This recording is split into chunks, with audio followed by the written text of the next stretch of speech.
O argumento da similitude formal. Olá, me chamo Zinho e no vídeo de hoje pretendo falar sobre o argumento da similitude formal. Mas o que é a similitude formal? Antes de propriamente começar uma resposta, é preciso definir o mais básico de economia, o ponto inicial que perpassa por todas as nossas discussões, a definição de escassez. No livro Universal Economics de Al-Shan e Allen, motivando quase todos os comportamentos é a existência inevitável da escassez.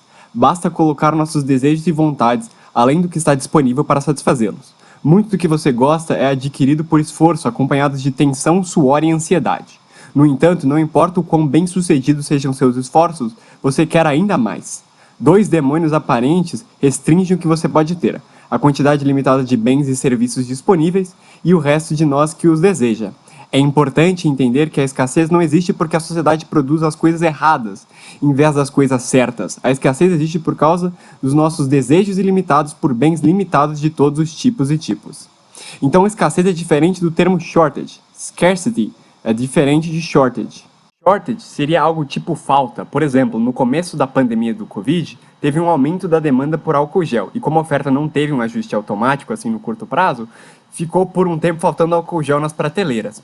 Essa escassez de álcool gel que a gente está se referindo é produto da escassez no sentido econômico, mas não é por si só escassez nesse sentido. Ter uma oferta limitada por si só não significa que é escassez, mas é pelo fato de os fins serem maiores que os meios para satisfazer um desejo. Portanto, escassez inevitavelmente está associada com uma escolha, que inevitavelmente está associada com um custo. Custo para a economia é, também usando Al-Shan e Allen, o custo de uma ação é a melhor oportunidade que você teria escolhido. Custo é o que você renuncia. Oportunidade às vezes é usado com um custo de oportunidade, para enfatizar que o custo de um ato é a melhor das oportunidades perdidas. Então, num mundo sem oferta limitada de bens, ainda haveria escassez, pois nossos desejos são infinitos e esses são sempre restringidos, seja pela competição com os outros, seja pelo tempo.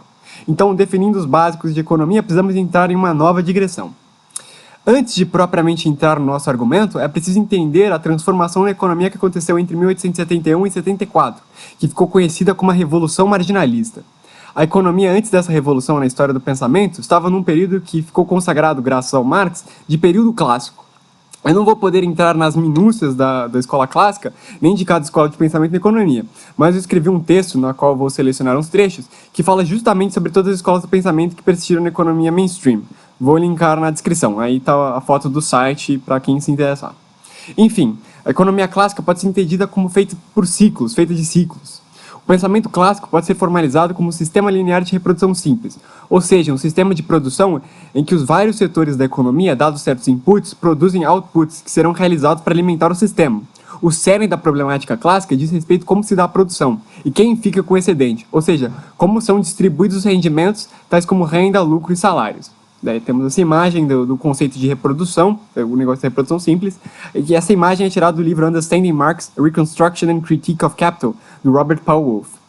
Era indispensável para os clássicos uma teoria de valor para explicar o sistema de mercado. O valor seria constituído de duas formas. Uma seria o valor de uso, que diz respeito à utilidade que um bem provém, e outra seria o valor de troca, que é o que vemos no mercado, que estaria associado com o trabalho para produzir o bem, ou trabalho socialmente necessário na formulação marxista.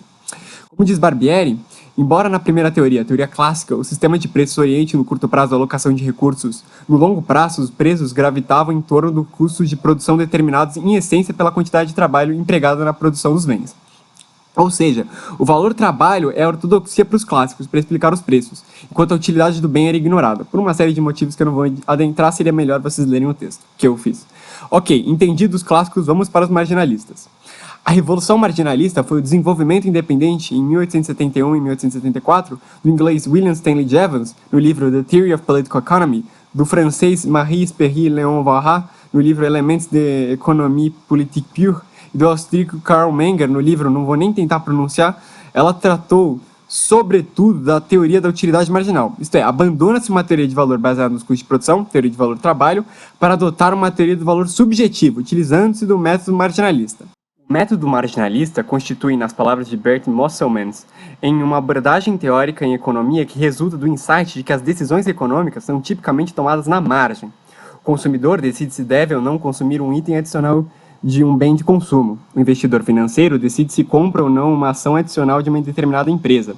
O empregador decide se deve ou não contratar mais um trabalhador, ou seja, pensa-se em uma unidade do bem adicional, seja qual lá seja esse bem.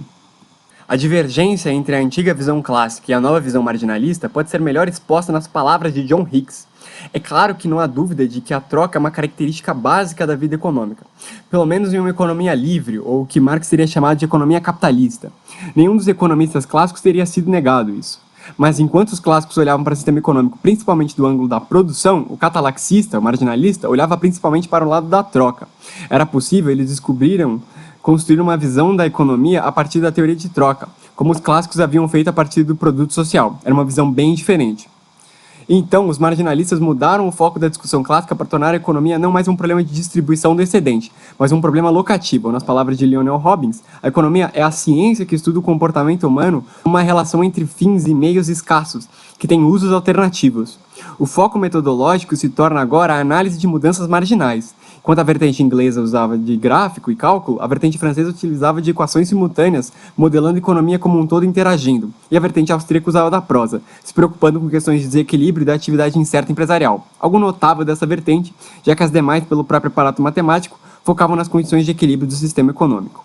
Então, a transição do período clássico para o marginalismo foi o fato que se deixe de pensar a economia sobre o ângulo da produção e distribuição para o foco nas trocas, como eu já havia dito. O problema econômico agora era sobre a alocação de bens que no fim era conduzido pelos preços, algo que nos clássicos não era o caso. Os preços só explicavam as variações de curto prazo na oferta e demanda.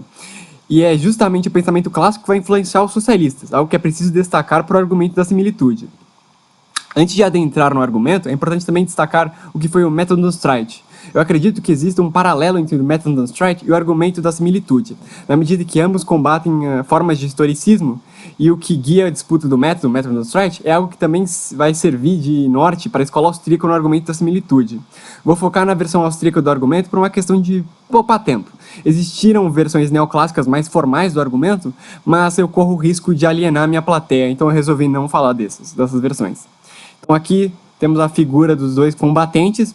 Segundo a Wikipedia, o Método do Streit der Nationalökonomie, alemão para a disputa do método na macroeconomia, é uma disputa que teve lugar em meio acadêmico na área da macroeconomia de língua alemã, decorrendo sobretudo na década de 1880 e 1890, opondo a escola austríaca e a escola historicista alemã. No lado esquerdo, representando a escola austríaca, temos Karl Menger, e no lado direito temos representando a escola histórica alemã Gustav Schmoller. É preciso saber o que foi historicismo. Segundo Karl Hauser, por sua natureza, o historicismo entendeu o mundo do homem como resultado da história, e, portanto, o interpretou de maneira relativista. Todas as instituições, atividades e eventos são colocados em suas constelações históricas e, portanto, únicos. É, portanto, impossível para o homem e para os fenômenos humanos seguir leis fixas e imutáveis, porque tudo depende de tudo mais, e o mundo muda o tempo todo. Os fenômenos humanos podem ser explicados e compreendidos apenas com base em suas condições históricas. Metodologicamente, o historicismo exigia a consideração do caso especial. Isso, por sua vez, exigia um método basicamente descritivo, que pudesse fazer justiça a cada característica individual. Portanto, o historicismo condenou todos os procedimentos especulativos e, fora das ciências naturais, renunciou a todas as teorias gerais para explicar a dependência de uma magnitude sobre a outra, e, em geral, para aplicar qualquer modelo. Então, a escola alemã na historiografia era caracterizada por essa noção de história quase feita em momentos, em que um era independente do outro e só podia analisar cada momento isoladamente. Eles buscavam basicamente muitos dados e tentar achar regularidades empíricas. Em contraponto, a escola austríaca discutia que a teoria deveria ter um lugar central na nossa análise, ela deveria ver primeiro a nossa busca de dados, ou seja, a busca de dados pressupõe uma teoria. Segundo a Wikipédia, Menger acreditava que o comportamento econômico implicava um sistema social constituído por indivíduos movidos por interesse próprio, ou seja, ação humana. Schmoller considerava que os indivíduos formavam grupos, nações, com objetivos e interesses. Menger acabou ganhando esse debate, ou ao menos é isso que ficou consagrado na literatura especializada da historiografia. Tá, mas o que a posição de Menger implica? Ela implica que existe algo invariável aos momentos históricos. Nossa teoria serve para analisar a completude de todos esses momentos, uma vez que todos eles envolvem a ação humana. E qual a relação disso com o argumento da similitude formal? Justamente que o argumento postula que o que é invariável aos sistemas econômicos, aos modos de produção de cada sistema econômico, são as categorias econômicas, tipo lucro, juros, salário, por exemplo, valor. Esse argumento serviu para um ataque aos socialistas do final do século XIX e começo do XX, que recusavam, por uma questão metodológica, apresentar uma figura de como seria o socialismo futuro. Porém, eles eram guiados por uma visão clássica, na qual as questões produtivas eram meramente técnicas, mas não.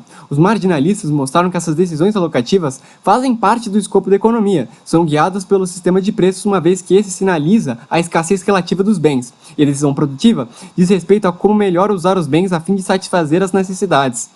Mesmo em uma comunidade ou estado cujos assuntos econômicos fossem ordenados por princípios comunistas, os bens não cessariam de ter valor. Ainda existiria desejos como em um outro lugar. Os meios disponíveis ainda seriam insuficientes para sua satisfação plena.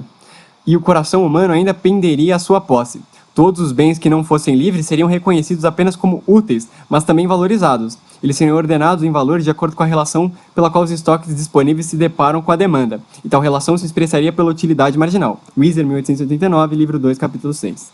Segundo Barbieri, no segundo volume de seu livro The Positive Theory of Capital, que o autor Bumbayark formula o argumento da similitude em uma seção intitulada Interest Under Socialism, enquanto Wieser anuncia o argumento de forma genérica, tratando de todos os preços, Bumbayark se limita aos juros, dado seu interesse pela teoria do capital. Nessa seção, o autor postula uma economia sem propriedade privada de terra e capital, com trabalhadores empregados pela sociedade recebendo frutos do seu trabalho. Nessa economia, argumenta o autor, os juros não desaparecem, como afirma a teoria da exploração marxista, pois as causas verdadeiras do fenômeno ainda seriam presentes, os processos produtivos continuam a ocorrer no tempo e os bens presentes continuam sendo valorados de forma diferente do que os bens futuros, e a coletividade terá que levar em conta essa diferença. O trabalho, pago antes de obtenção de receita pela venda do bem final, deve ser descontado segundo a taxa de desconto temporal. Sob o socialismo, seria o Estado economizador que iria aplicar, e de fato seria forçado a aplicar, sobre seus cidadãos, o princípio dos juros, e a prática de extrair uma dedução do produto do trabalho, uma prática que os socialistas hoje injuriam como exploração. Se os juros não fossem levados em conta, no cálculo econômico, as necessidades presentes seriam sacrificadas em favor de maior produtividade dos processos de produção mais longos, que renderiam frutos apenas no futuro remoto. Ou seja, a economia, como diz Robbins, é a ciência que estuda o comportamento humano com uma relação entre fins e meios escassos com usos alternativos. A escolha advém da escassez dos bens, e as categorias econômicas são aplicáveis aos problemas alocativos envolvendo essa tomada de decisão.